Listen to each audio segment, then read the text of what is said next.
Hello everyone, नमस्कार। म तेजिन्द्र फेरि पनि स्वागत गर्दछु हाम्रो यस प्लेटफर्म फर स्टडी भन्ने च्यानलमा।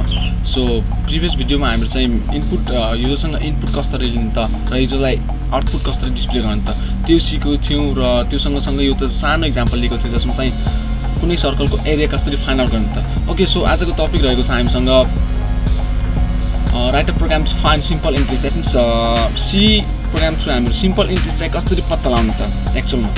कहिलेकाहीँ के हुन्छ कि यस्तो क्वेसन पनि इक्जाममा आइदिन लागेको हुन्छ कि जस्तै write of program find simple interest भनेर लेखेको हुन्छ, तर धेरै जस्तो स्टुडेन्टहरूलाई थाहा हुन्न कि एक्चुअलमा कसरी लेख्ने के गर्ने भनेर। सो यसको सिम्पल कन्सेप्ट हुन्छ कि हामीसँग के गर्नुपर्ने हुन्छ कि जुन क्वेसन हुन्छ त्यो क्वेसनलाई एकदमै राम्रोसँग बुझ्नुपर्ने हुन्छ। यसमा के भनेको छ कि simple interest, that means find simple interest. Simple interest find गरेर उसलाई चाहिँ डिस्प्ले गर्नुपर्ने हुन्छ। सो सिम्पल इन्ट्रेस्ट फाइन्ड गर्नको लागि हामीसँग केही फर्मुला हुन्छ जो कि के हुन्छ कि PTR डिभाइड बाई 100 हुन्छ। यो चाहिँ हाम्रो के हो त फर्मुला हो। सो यसको लागि जस्तै SI simple interest equals to PTR divide by 100। यो चाहिँ हाम्रो सिम्पल इन्ट्रेस्ट पत्ता लगाउने फर्मुला हो। सो यही फर्मुलामा आधारित भनेर हामीहरू के गर्न सक्छौँ कि सिम्पल इन्ट्रेस्ट पत्ता लगाउन सक्छौँ। सो उसलाई पनि डिस्प्ले गर्न सक्छौँ। यो त हाम्रो यो के भयो कन्सेप्ट हो। अब कन्सेप्टमा हामीसँग युजरसँग इनपुट लिने कुरा भनेको के हुन्छ, यो त P द्याट मिन्स प्रिन्सिपल, अर्को चाहिँ के हुन्छ T द्याट मिन्स टाइम, अर्को के हुन्छ रेट द्याट मिन्स के हुन्छ R। सो यसरी हामीहरू के गर्न सक्छौँ, हामीले सिम्पल इन्ट्रेस्ट पत्ता लगाउन सक्छौँ। So let start.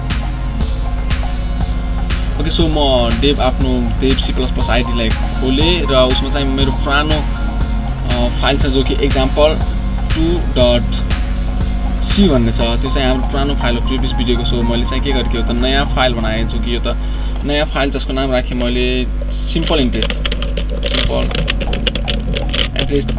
.c भन्ने यो त नयाँ फाइल बनाएर उसलाई चाहिँ सेभ गरेँ। ओके, यसलाई चाहिँ म सेभ कहाँ गरिरहेको छु भनेपछि सी ट्युटोरियल्समा लगेर सेभ गरिरहेको छु सिम्पल इन्ट्रेस्ट.c। ओके, फाइल सेभ भइसकेपछि हेडर फाइल इन्क्लुड गर्न नबिर्सिने। के गर्ने इन्क्लुड std.h गरिसकेपछि अब चाहिँ हाम्रो मेन मेथड स्टार्ट हुन्छ। मेन मेथड स्टार्ट भइसकेपछि अब चाहिँ हामीहरू सिम्पल इन्ट्रेस्ट पत्ता लगाउनको लागि हामीसँग फर्मुला के हुन्छ जो मैले भनिसकेको छु पहिले नै। फर्मुला यसमा हेर्न सक्नुहुन्छ कि SI simple interest equal to PTR divide by 100। So के गर्नुपर्ने हुन्छ यसमा चाहिँ PTR द्याट मिन्स प्रिन्सिपल भनेपछि प्रायः हामीसँग के हुन्छ इन्ट नै हुन्छ। सो इन्ट डेटा टाइप, त्यसपछि टाइम भनेपछि टाइम प्रायः फ्लटमै हुन्छ। सो फ्लट P, त्यसपछि R पनि हाम्रो के हुन्छ फ्लटमै हुन्छ। यो चाहिँ मैले एउटै लाइनमा डिक्लेयर गर्दै लाग्छु। फ्लट भनेपछि इन भनेपछि P, फ्लट भनेपछि T र R। यो भइसकेपछि चाहिँ अब हामीहरू युजरसँग प्रिन्सिपल माग्ने र टाइम माग्ने र रेट माग्ने। द्याट मिन्स के गर्नुपर्ने छ हामीले एन्टर जस्तै PRIN print of enter enter भइरहेको छ हाम्रो एन्टर प्रिन्सिपल एन्टर गरिसकेपछि के गर्छ युजरले यो मेसेज पाइसकेपछि युजरले के गर्छ भ्यालु दिन्छ। सो त्यो भ्यालुलाई के गर्नु पर्यो हामीले यो P भन्ने भ्यारिएबलमा राख्नु पर्यो। सो उसको लागि के गर्नुपर्ने हुन्छ SCA एन्ड स्क्यानर गर्नुपर्ने हुन्छ र के दिने पर्सेन्टेज यदि इन्ट छ भने चाहिँ D दिने। D दिइसकेपछि हामीले M% सँगै P भ्यारिएबललाई राखिदिने। अब हाम्रो यो त भयो हाम्रो के भयो प्रिन्सिपल इन्टर गरिरहेको छ युजरले। So same as it is हामीहरू चाहिँ अब चाहिँ टाइम र रेट पनि इन्टर गराउँछौँ युजरसँग। सो यसमा हेर्न सक्नुहुन्छ प्रिन्सिपल, त्यसपछि इन्टर टाइम। अब टाइम चाहिँ हाम्रो के हो त फ्लटिङ डेटा हो। सो फ्लटिङ डेटाको लागि हामीले के लेख्नुपर्ने हुन्छ यहाँनिर एफ, त्यसपछि अर्को छ हामीसँग रेट र रेटको लागि पनि हामीले यसमा के लेख्नुपर्ने हुन्छ एफ जो कि फ्लटिङ डेटा हो। सो यसमा चाहिँ आर। अब 80 हामीसँग युजरसँग हामीहरू के गरिसक्यौँ इनपुट लिइसक्यौँ। फर्स्टमा प्रिन्सिपल लियौँ, त्यसपछि सेकेन्डमा हामीहरू टाइम लियौँ, त्यसपछि थर्डमा चाहिँ हामीहरू गएर आर द्याट मिन्स रेट लियौँ। सो 80 भइसकेपछि हामीहरू चाहिँ अब के गर्नुपर्ने हुन्छ जो कि प्रोसेसिङ भन्छ पाइ इक्वल्स टु अब चाहिँ प्रोसेस गर्ने के हुन्छ हामीसँग P into T into R। So मैले यसलाई ब्र्याकेटमा राखेँ P into T into R। यो मल्टिप्लाई गरिसकेपछि डिभाइड बाई के गर्ने 100। र सेमिकोलन दिन नबिर्सिने द्याट मिन्स यो चाहिँ टर्मिनेसन भन्छ प्रत्येक स्टेटमेन्टको टर्मिनेसन हामीहरूसँग यो चाहिँ यो कुरा चाहिँ तपाईँहरू बुझिसकेको हुनुपर्छ सो यो चाहिँ हाम्रो टर्मिनेसन भन्छ यो सेमिकोलनले एन्ड हुन्छ प्रत्येक स्टेटमेन्टहरु सो प्रत्येक स्टेटमेन्ट चाहिँ हामीले सेमिकोलन दिएर एन्ड गर्ने भनिन्छ अब यो चाहिँ हाम्रो चाहिँ के भइसकेपछि प्रोसेस द्याट मिन्स पाइमा p * t * r गरेर डिभाइड बाइ 100 गरेर भ्यालु राखिसकेको हुन्छ सो अब चाहिँ हामीले डिस्प्ले गर्नुपर्ने छ पाइलाई द्याट मिन्स सरी यता मैले पाइ लेखिरहेको छु सिम्पल इन्ट्रेस्ट लेख्न एकदमै सजिलो हुन्छ एकदमै राम्रो हुन्छ किनभने भ्यारिएबल पनि स्ट्यान्डर्डलाई फ्लो गरेर लेख्नुपर्ने हुन्छ so si simple interest okay so let print this print of the simple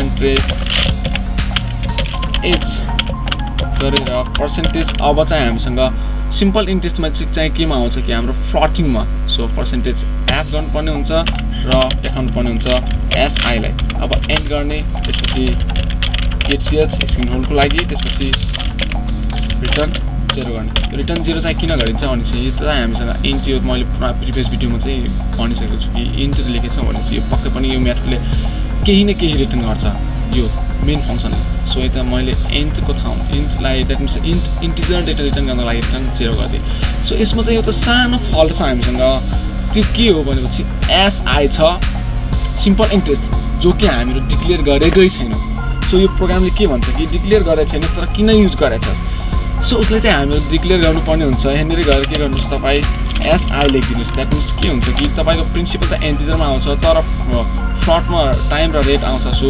पक्कै पनि हामीसँग सिम्पल इन्ट्रेस्ट पनि हाम्रो के हुन्छ फ्लटिङ द्याट मिन्स डेसिमलमै आउँछ सो यसलाई मैले फ्लटमै राखेँ अब यति भइसकेपछि अब चाहिँ रनमा क्लिक गर्ने that means compile and runs यदि तपाईँ यसरी क्लिक गर्न चाहनुहुन्छ F11 प्रेस गर्न सक्नुहुन्छ सो लेट्स प्रेस ओके हामीसँग simple interest undefined difference to scans that means स्क्यान्समा हामीसँग एउटा सानो इरो आएको छ SCANF भन्ने छ यो सबैतिर आएको होला